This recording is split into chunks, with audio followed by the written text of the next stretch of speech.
I started coming to the cafe across from the community college because they had an outlet near the window, not because of her. At least, that's what I told myself.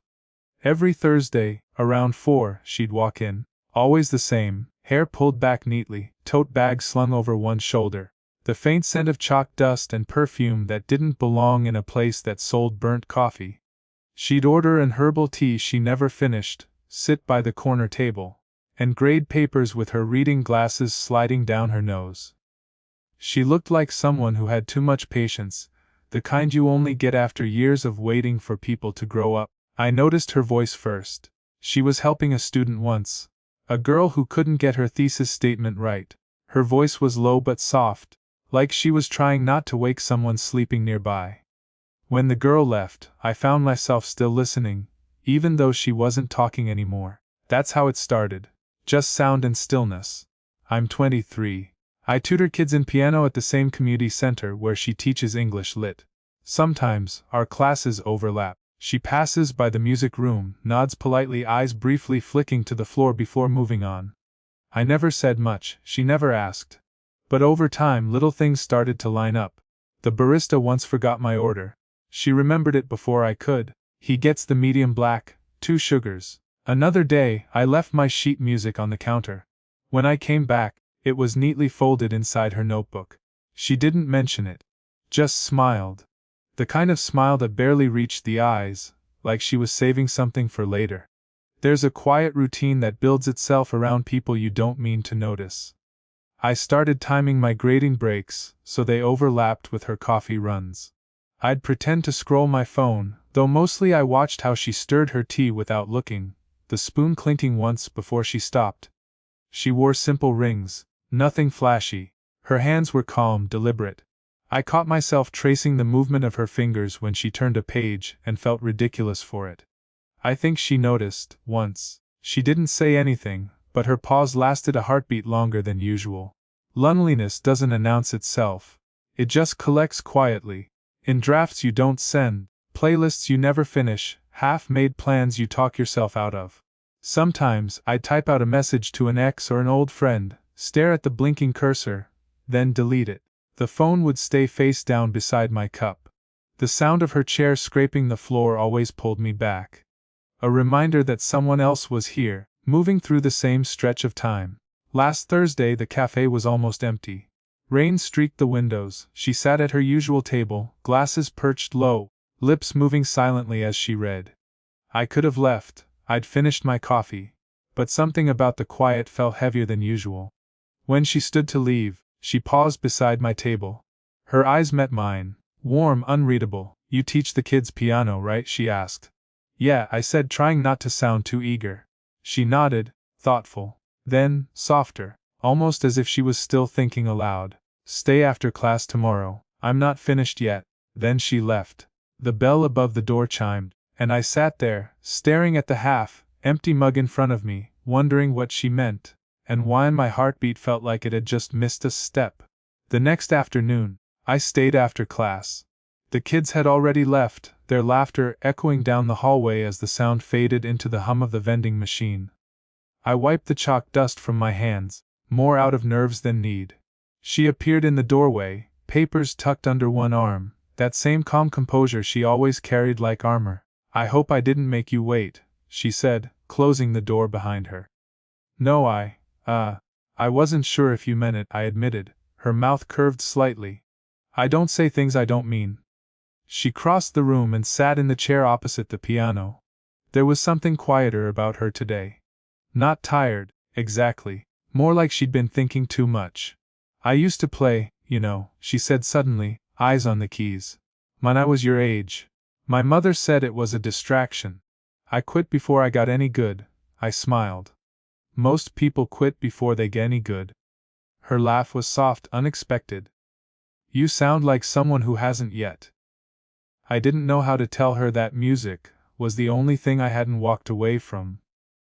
That it was the only thing that stayed when people didn't. Instead, I just started playing, something simple, something wordless. She listened, fingers tracing invisible notes on her lap. When I stopped, the silence that followed was strangely full.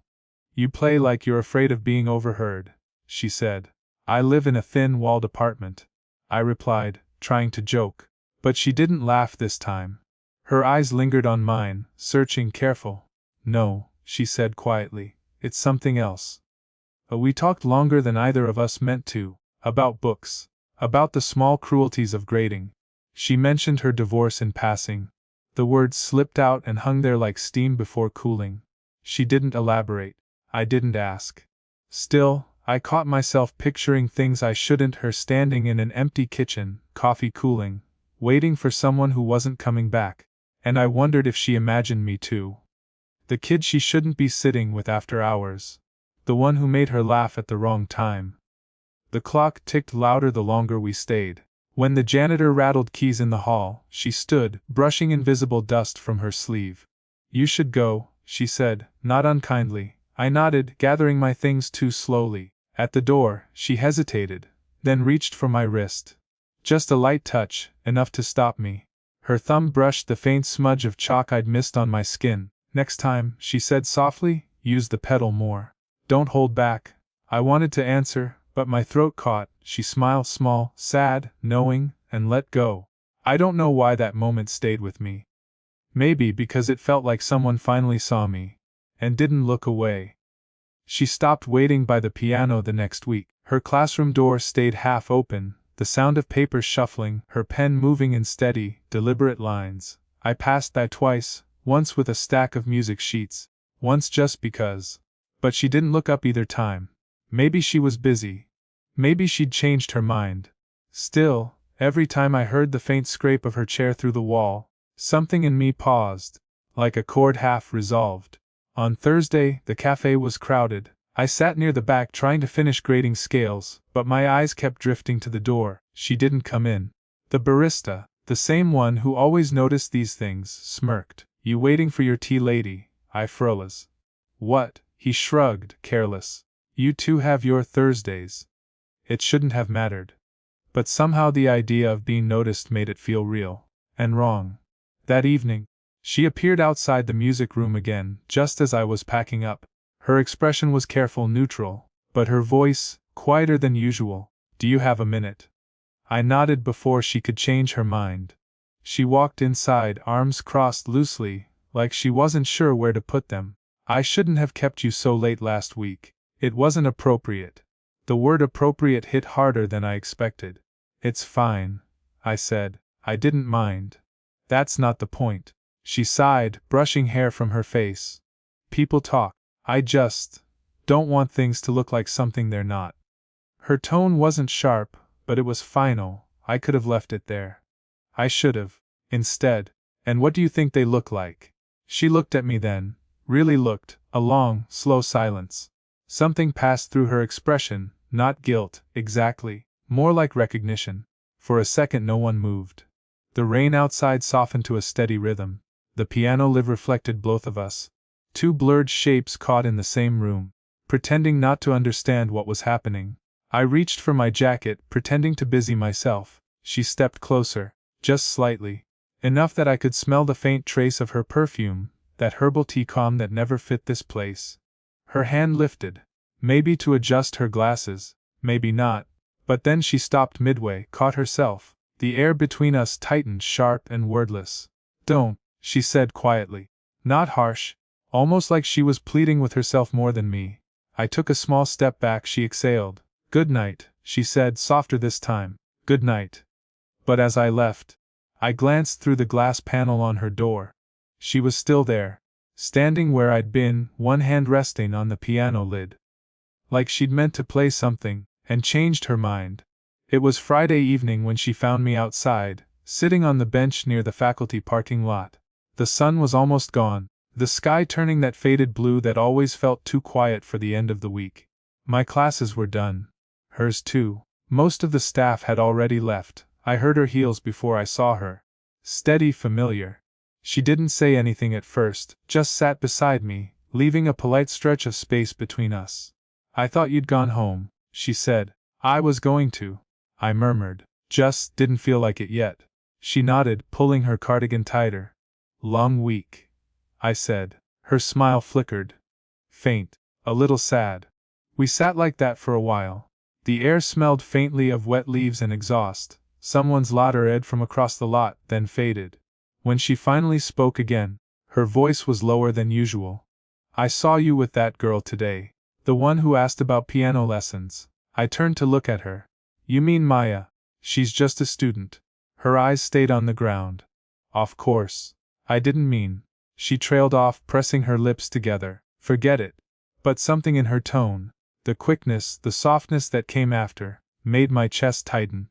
You sound jealous, I said, before I could stop myself. She let out a small breath that could have been a laugh, could have been something else. Don't be ridiculous. I looked down at my hands. I didn't mean. I know, she cut in, then quieter. I know. The silence stretched thin. I could hear the hum of the streetlights coming on, one by one. I don't know what this is, I said finally. Between us. Her hands stilled in her lap, she didn't look up. It's nothing. Just something that shouldn't be. The word shouldn't landed heavy, like chalk dust settling, after a lesson no one wanted to give. But it doesn't feel like nothing, I said. It feels like. I stopped. The word wouldn't come. She turned then slowly, meeting my eyes. And in that look, all the things we hadn't said lined up neatly between us, the careful smiles, the half pauses, the late hours that went unmentioned. Her gaze softened. You're too young to mistake attention for meaning, she said. Is that what this is to you? I asked, voice barely above a whisper. She didn't answer right away. Her fingers brushed the edge of the bench, fidgeting, something she never did. Then, so softly I almost missed it, I wish I knew. The wind picked up, carrying the smell of rain. She stood, wrapping her scarf tighter around her neck. Go home, she said, eyes somewhere near the horizon, before either of us forgets how. And she walked away, slow and steady, like someone trying not to look back. I sat there long after she was gone, staring at the space she'd left behind. And the question that wouldn't leave me was simple. Would I have stopped her, if I'd stood up first? She stopped coming to the cafe. At first, I thought it was just her schedule, midterms, papers, whatever teachers disappeared into when the semester got heavy. But then a week passed. Then two. The corner table by the window stayed empty, her half-drunk teacup replaced by someone else's laptop and crumbs. The absence was too ordinary to complain about. Still, I found myself looking up every time the door opened, pretending I wasn't. By the third week, I went to her classroom after my shift at the center. Lights off. Door locked. Through the small window, I could see the stack of ungraded essays still sitting where she'd left them. The same scarf draped over the chair. She hadn't quit. Her name was still on the schedule. But something had changed. I thought about knocking, my hand even lifted once. But I couldn't think of what I'd say if she opened it. So I left instead, pretending I didn't care as much as I did. 2 days later, I saw her across the parking lot. She was walking with a man I didn't recognize. Maybe late 40s, maybe older. He carried himself with that easy confidence of someone who'd been around too long to be uncertain. They were laughing, quietly. Her hand brushed his sleeve, just once. I told myself it meant nothing. I almost believed it. That night, I opened my phone. Typed out a message. I hope you're okay. I've missed our talks. Then I stared at it until the words started to look wrong, too heavy, too young, too revealing. I deleted it.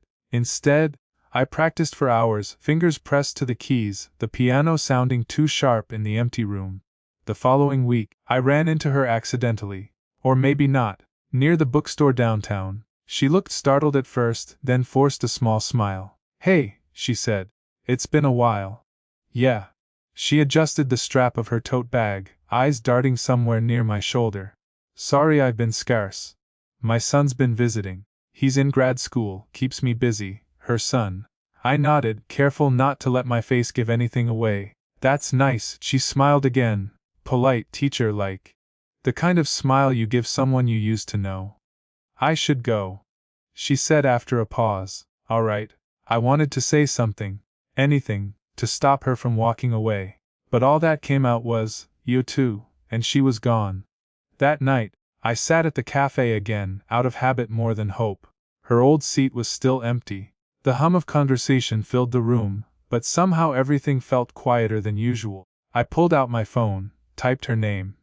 Then stopped, Didn't send anything.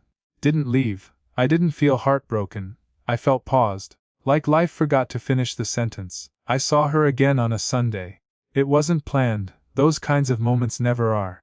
It was early evening, the street almost empty, the last of the shops closing. She stood outside the laundromat folding a clean stack of clothes into a canvas bag.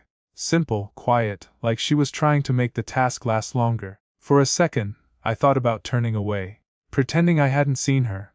But then she looked up, and the small surprise in her eyes was enough to stop both of us. "Hi," she said, tentative.